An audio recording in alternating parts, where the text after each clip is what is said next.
Government of India has announced its budget on 1st February 2023.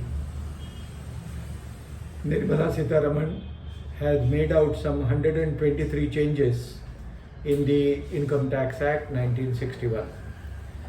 One of the major amendments those have been made in the Income Tax Act is pertaining to the sale of house property.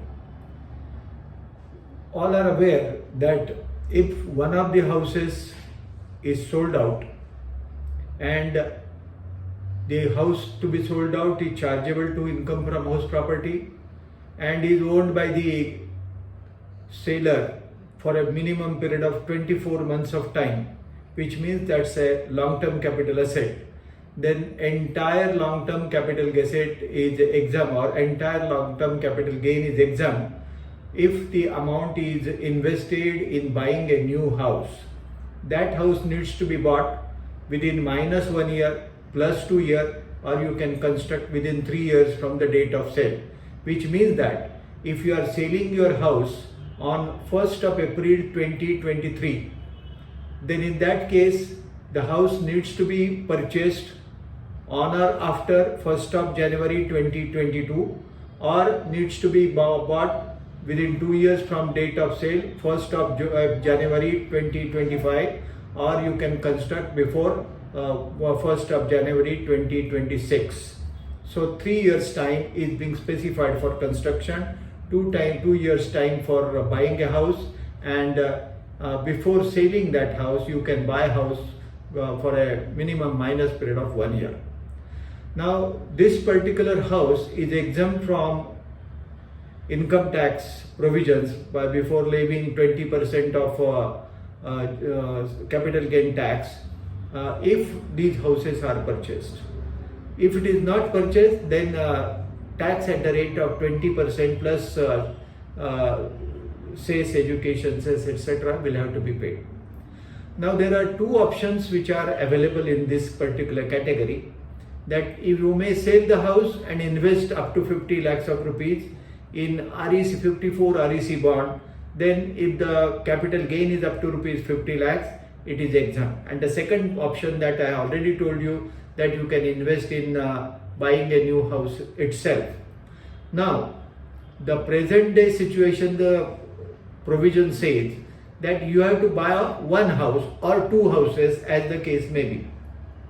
But if the capital gain is up to rupees 2 crore, then in that case you can buy two houses also, which would be permitted under the provisions of law. But if the capital gain is more than 2 crore, then you have to buy only one house. These are the provisions of law.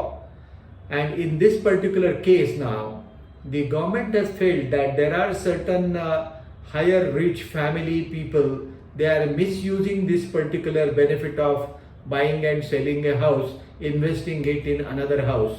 As a result of which now, the cap has been prescribed now for the maximum capital gain which will be exempt under Income Tax Act will be rupees 10 crore. So in that particular case now, if you buy a house and sell the house and the capital gain is up to rupees 10 crore, old provisions will apply, nothing will be chargeable to tax.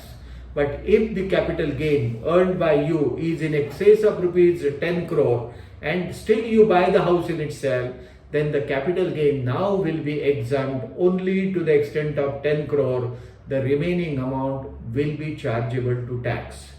Now there were certain queries about the house which is being purchased and sold out, that a person has sold out certain house and faced certain capital gain, but he has bought the house outside India, that he has transferred himself to some foreign country and he has bought the house. Whether benefit will be available to him? Answer was no, because the section specifically says that the house needs to be bought in India only.